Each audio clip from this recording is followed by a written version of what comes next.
Celui qui arrose, une plateforme qui promeut les talents et potentiels.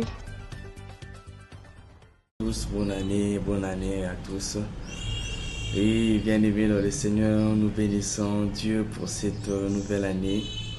Une année remplie de bonté, une année remplie de bonnes choses, de mystérieuses. Dieu a permis à ce que nous puissions voir 2026. De partout où vous êtes, je vous souhaite une bonne année à tous. Nous rendons grâce à Dieu, le Créateur incréé, le Père, le Créateur de l'univers, pour ces souffle de vie, pour cette grâce imméritée, pour cette force renouvelée en cette nouvelle année. Nous remercions aussi le visionnaire de cette plateforme, c'est lui qui arrose, en la personne du coordinateur principal, le révérend apôtre Yves Nathan Kassongo, pour cette marque de confiance à notre humble personne. Bien-aimés dans le Seigneur, nous allons d'abord prier pour recommander ces moments entre les mains de Dieu. Père éternel, Dieu Tout-Puissant, nous te disons merci. Merci pour cette nouvelle année. Merci pour ces moments glorieux. Père, nous recommandons cette exhortation entre tes saintes mains. Viens te manifester. Utilise-moi, ton serviteur, afin que cette parole puisse toucher les jeunes, puissent transformer leur vie en cette nouvelle année. Au nom de Jésus-Christ. Amen. Oui, bien-aimés dans le Seigneur, en tout cas, comme je l'avais dit au début, cette année est une année remplie de positivité. Et le Seigneur nous a mis à cœur un terme plutôt très important, qui est une année prospère selon le dessein divin. Oui, ce terme en tout cas, Dieu nous a permis à ce que nous puissions parler de cela aujourd'hui, parce que Dieu veut faire de grandes choses dans la vie de beaucoup de jeunes en cette nouvelle année. Dieu veut élever beaucoup de jeunes en cette nouvelle année. Dieu veut utiliser puissamment les jeunes en cette année. Tu as des dons, tu as des talents, tout ce que Dieu a mis en toi doit être utilisé. Et c'est pour cela il nous appelle à écouter ce thème qui est une année prospère selon le dessein divin. Bien-aimés dans le Seigneur, alors que nous sommes dans une nouvelle année, nombreux aspirent à la réussite, nombreux aspirent à la paix, nombreux aspirent à l'épanouissement, nombreux aspirent à des choses grandioses, nombreux aspirent à des choses puissantes, nombreux aspirent donc à une élévation à haut niveau. Mais au-delà des ambitions humaines, il existe un plan supérieur qui est le dessein de Dieu. Autrement, on peut dire la volonté de Dieu. Oui, bien-aimé dans le Seigneur, la volonté de Dieu, c'est ce qui va te qualifier. La volonté de Dieu, c'est ce qui va t'amener loin. La volonté de Dieu, c'est ce qui va te permettre à ce que tu puisses vivre ton destin à 100%. Nous allons lire quelque chose dans le livre de Jérémie. Dans le livre Jérémie chapitre 29, le verset 11. Écoute ce que Dieu a dit au prophète Jérémie. Car je connais les projets que j'ai formés sur vous, dit l'Éternel. Projets de paix et non de malheur, afin que vous donniez un avenir de l'espérance. Bien-aimés dans le Seigneur, par là, nous voyons que Dieu a des projets pour nous. Parmi les projets de Dieu, c'est la réussite. Dieu ne veut que nous puissions réussir. Dieu ne veut que nous puissions monter. Dieu ne veut que nous puissions être élevés. Cette réussite que Dieu veut de nous ne va pas seulement s'arrêter chez nous, mais sera aussi un canal pour d'autres personnes d'espérer. Lorsque Dieu élève, lorsque Dieu bénit, cette bénédiction ne reste pas seulement pour nous. La bénédiction de Dieu est comme un don. Tous nous savons que les dons n'est pas en premier lieu pour édifier la personne. Non, le don est le but premier du don est d'édifier les autres. C'est de même avec la réussite, avec le projet que Dieu veut de nous. Dieu veut que nous puissions atteindre un niveau élevé. Dieu veut que nous puissions être bénis. Dieu veut que nous puissions être élevés Dieu veut que nous puissions être élevés avoir une autorité, une autorité suprême, afin que cette autorité, cette bénédiction donne de l'espérance aussi à d'autres personnes.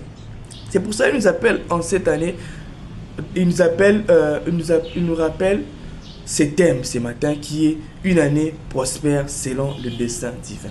Oui, Dieu a des choses à accomplir avec toi. Dieu veut t'amener quelque part. Mais ce que Dieu veut est que tu puisses le consulter. Dieu veut que tu puisses t'incliner à sa volonté. Tu ne peux pas accomplir de grandes choses sans pour autant être incliné dans la volonté de Dieu.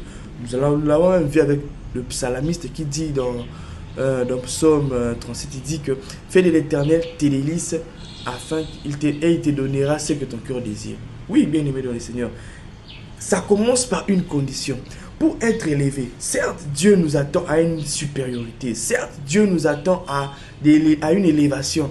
Mais cette élévation est conditionnée. Cette condition n'est autre que marcher, comprendre, demeurer dans le plan divin. Donc, tu ne peux pas vivre un succès sans pour autant rester sans pour autant rester dans le plan divin. Oui, le sage encore a ajouté, il a dit que non, seule la bénédiction de l'Éternel qui enrichit et ne se fait suivre d'aucun chagrin. Par là, on comprend que l'Éternel, il n'y a pas que l'Éternel qui bénit. Il n'y a pas que l'Éternel qui bénit. C'est que le sage a dit, c'est la bénédiction de l'Éternel qui enrichit et qui ne se fait suivre d'aucun chagrin. Oui, on comprend que il y a aussi une autre source de bénédiction. Mais pour comprendre notre source divine, la bénédiction divine, il faut comprendre d'abord la volonté de Dieu. Lorsqu'on comprend la volonté de Dieu, on comprendra aussi que cette bénédiction vient de Dieu. Oui, on va lire quelque chose dans le livre de Proverbes. Avant que nous puissions lire les livres de Proverbes, bien aimé, pour que ton année prospère selon le dessein divin, la première des choses que tu dois faire, c'est de te confier à Dieu. Se confier à Dieu nous permet de comprendre sa volonté. Il nous permet de comprendre là où Dieu nous attend. Cela nous permet de marcher selon ses directives. Oui, bien aimé dans le Seigneur. Quand on comprend la volonté de Dieu, on a le succès. Quand on comprend la volonté de Dieu, on comprend là où Dieu nous attend. On comprend là où Dieu veut que nous soyons. Bien aimé dans le Seigneur, il faut toujours rester, donc se confier à Dieu. On ne peut pas se confier à une autre personne. Trop souvent aujourd'hui, nous les jeunes, nous avons cette tendance à plus nous confier aux humains qu'à Dieu. Vous allez voir une personne qui est remplie de problèmes. Oui, c'est pas mauvais aussi de partager avec une personne sage, une personne qui...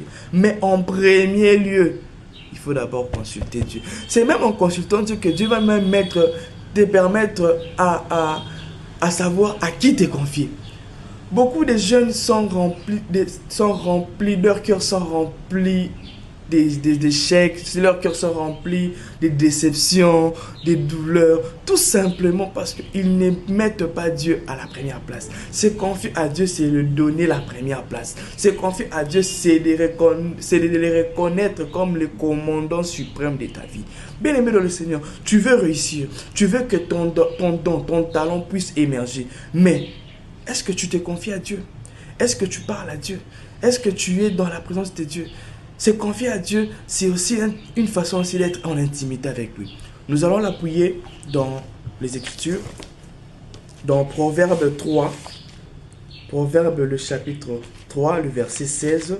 Nous allons lire Proverbe 3, le verset 16.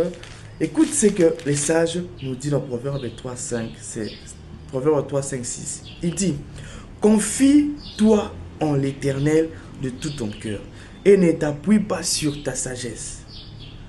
Reconnais-le dans toutes tes voies et il aplanira tes sentiers. Bien aimé, ce verset est très profond. Le sage a dit quelque chose de très profond que beaucoup de jeunes ignorent. J'aime bien la partie où il dit ne t'appuie pas sur ta sagesse. C'est quoi la sagesse? La sagesse humaine. La sagesse humaine n'est que l'expérience. La sagesse humaine n'est que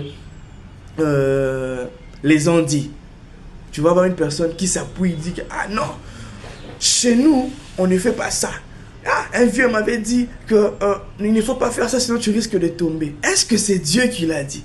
Certes, ça peut aussi arriver que Dieu mette des personnes pour nous orienter. Mais en premier lieu, il faut d'abord demander la volonté de Dieu. Qu'est-ce que Dieu attend? Qu'est-ce que Dieu dit de ça? Et c'est pour cela même Dieu, il a dit quelque part dans les Écritures, il a dit que toute prophétie n'est pas à rejeter, mais à analyser. Pour analyser la prophétie, mais il faut se confier à Dieu. Se confier à Dieu n'est que synonyme d'être dans sa présence. Se confier à Dieu n'est que synonyme de marcher selon, de l'écouter. Comment est-ce que toi tu vas discerner la prophétie si toi tu ne restes pas, si toi tu ne te confies pas à Dieu? Comment est-ce que tu vas discerner le bruit du dehors si tu ne restes pas, tu ne te confies pas à Dieu, bien-aimé dans le Seigneur? Et il dit encore, le sage continue, il dit encore, il dit encore, reconnais-les dans toutes tes voies et il aplanira tes sentiers. Dieu nous appelle au succès, à l'élévation. Mais cette route n'est pas aussi facile. Pour atteindre cette route, cela aussi n'est pas facile. C'est difficile. Mais le sage dit, lorsqu'on se confie à l'Éternel, j'aime bien le sage, lorsqu'on se confie à l'Éternel, il aplani notre sentier. Donc, en d'autres termes, il veut dire, lorsqu'on se confie en l'Éternel, on comprend là où on doit aller, on comprend ce qu'on doit faire pour arriver au succès. C'est simple, bien-aimé dans le Seigneur. Se confier à Dieu te permettra aussi de comprendre les temps de Dieu. Beaucoup de jeunes ne comprennent pas les périodes. Beaucoup de jeunes sont remplis dans la confusion. Une confusion totale. Lorsque tu te confies en Dieu, tu comprends que tu vas comprendre la période de Dieu. Tu vas comprendre le temps de Dieu. Tu vas comprendre que non, dans ce temps, Dieu veut que je fasse ça. Dans ce temps, Dieu veut que je fasse ça. Ah non, ma bénédiction est à l'avenir. C'est pour cela même, Habakkuk, tellement qu'il s'est confié à Dieu, il avait compris que son temps n'était pas encore arrivé. Il avait compris que son temps n'est pas encore arrivé. C'est pour cela qu'il a dit, je reste dans mon poste. Oui, quand on se confie à Dieu, on comprend ce que Dieu veut. On comprend même le temps, même les signes. Bien-aimé dans le Seigneur, cher jeune, tu as un don, tu as un talent. Mais est-ce que tu comprends la volonté de Dieu? Est-ce que Dieu te permet déjà d'agir à ces talents? Parce que avant de mettre ces talents en exécution, il y a une période où on appelle la période d'apprentissage du disciple-là. C'est en étant dans les disciples-là que tu vas mieux exercer ton talent. Aujourd'hui, beaucoup de jeunes partent précocement. Tout simplement parce qu'ils veulent la gloire. La Bible dit que la gloire ne peut être donnée qu'au nom de Dieu. Donc David dit, en ton nom donne gloire. Comment toi tu peux aller chercher de la gloire? Parce qu'on t'a dit dans une prophétie que non, Dieu va t'utiliser puissamment, tu es un homme de Dieu puissant. Oui, on ne refuse pas. Mais est-ce que c'est le temps? C'est pour cela qu'on a beaucoup, surtout en tout cas les jeunes prophètes, pas seulement, je m'incline pas seulement à la prophétie, mais les jeunes serviteurs. Donc il y a beaucoup qui font du charabia. Tout simplement parce que non seulement ils se confient à Dieu, non seulement ils ne se confient pas à Dieu plutôt, cela ne leur permet pas de comprendre le temps. Bien-aimés dans les Seigneurs. Nous allons appuyer cela dans les Écritures. Nous allons lire 1 Samuel 26, le verset 9 à 11.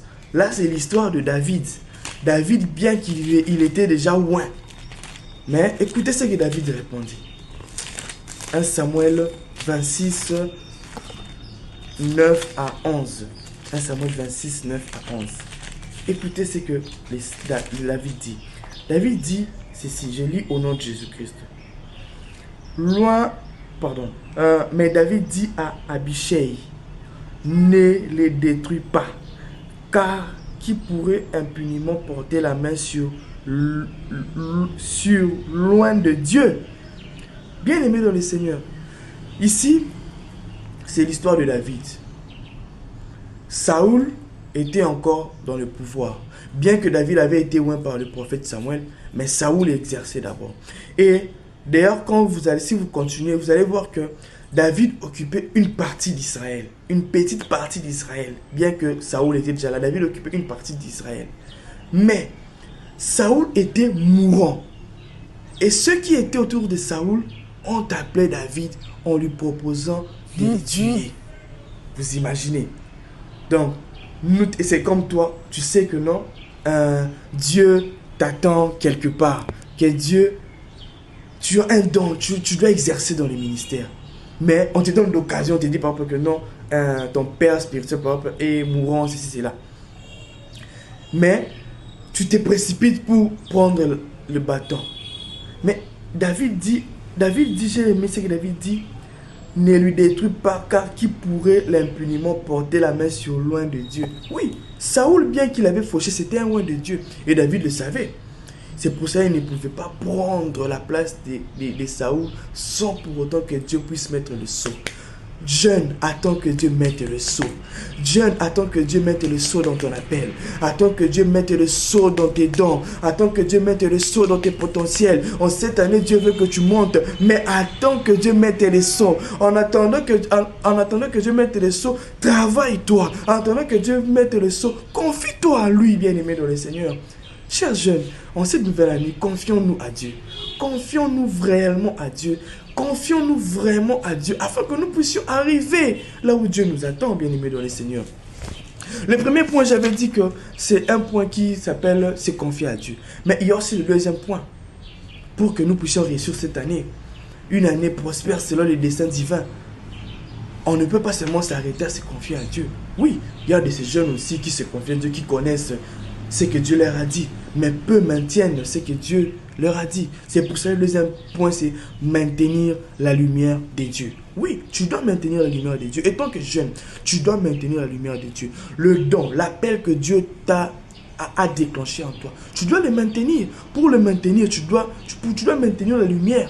Pour maintenir la lumière n'est autre que la persévérance. Lorsqu'on persévère dans la présence de Dieu, cela nous permet de maintenir la lumière. Cela nous permet de croître davantage. Garder la lumière, c'est le respect des consignes. Lorsqu'on respecte les consignes divines, lorsqu'on respecte les consignes que Dieu nous donne, on parvient au salut, on parvient au succès, on parvient à l'élévation, on parvient à la supériorité. Nous voyons de nos jours beaucoup de jeunes qui commencent, mais qui n'arrivent pas à achever leur mission. Pourquoi? Parce qu'ils ne maintiennent pas la présence de Dieu. Ils ne maintiennent pas la lumière de Dieu. Ils ne maintiennent pas la présence de Dieu. Comment tu vas maintenir la présence de Dieu? La présence de Dieu se maintient en gardant ses consignes. Le fait de garder ses consignes n'est que synonyme de la sanctification. Bien-aimé dans le Seigneur, tu dois vivre dans la sanctification cette année nouvelle. Tu dois vivre dans la sanctification, chers jeunes. Tu dois vivre dans la sanctification. Il faut vivre dans la sanctification. Pour maintenir la présence de Dieu, il faut vivre dans la sanctification. Pour maintenir la présence de Dieu, tu dois être ancré dans la sanctification. La sanctification n'est pas une recommandation, mais la sanctification est un mode de vie plutôt. Tu veux impacter, tu veux aller au-delà des frontières. Mais est-ce que tu es sanctifié? La sanctification te permet de vivre en paix. La sanctification permet, cette paix s'associe au corps, à l'âme et à l'esprit. Lorsque ces trois compartiments sont réunis, tu marcheras dans les succès. C'est cette paix même c'est d'ailleurs la paix que dans le livre d'Hébreux a souligné. Sans la sanctification, personne ne verra le Seigneur. Oui.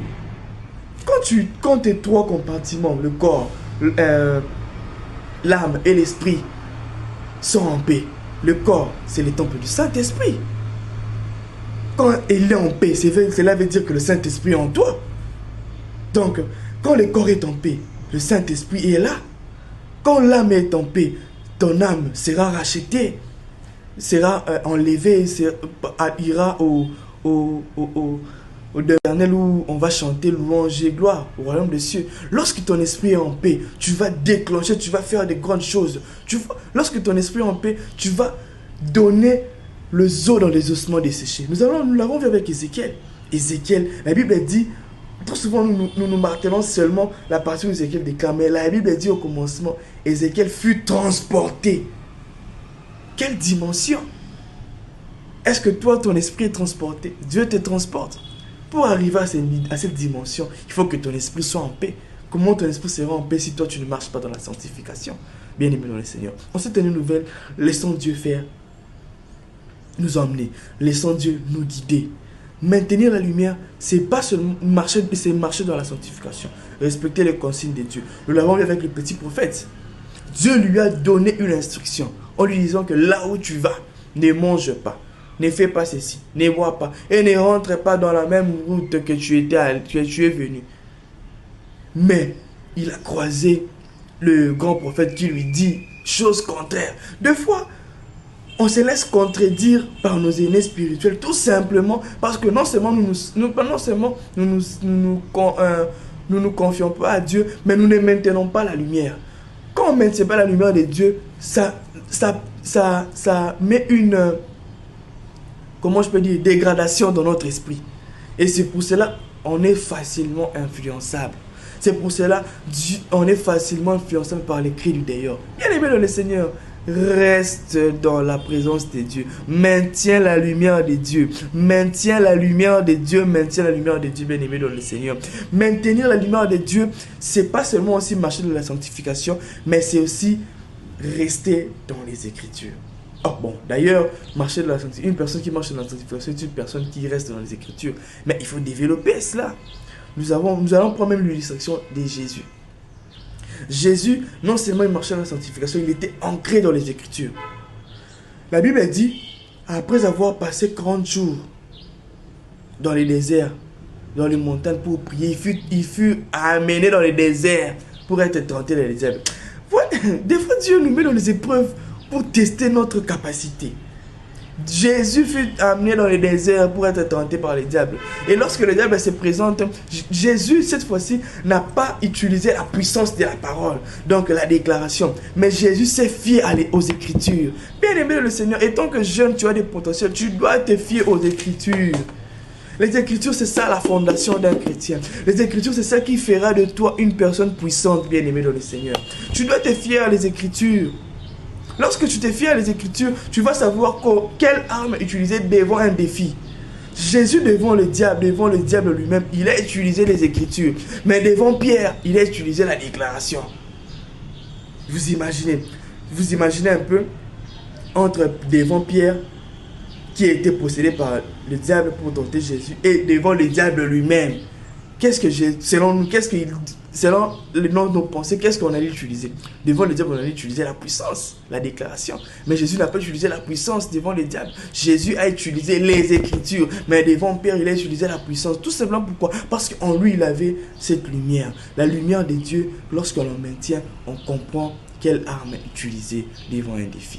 Bien aimé dans le Seigneur, Dieu veut faire de grandes choses pour nous. Restons dans sa présence. Consultons Dieu. Dieu fera de grandes choses. C'était votre humble serviteur, le frère Mardoché Kaïpou. Je déclare que cette année soit une année prospère pour toi. Que Dieu t'emmène dans des dimensions élevées. Que Dieu développe ton sens d'écoute afin que tu réussisses. Cette année est une année de réussite. Fais de l'Éternel tes délices et il te donnera ce que ton cœur désire. Amen. Bye bye.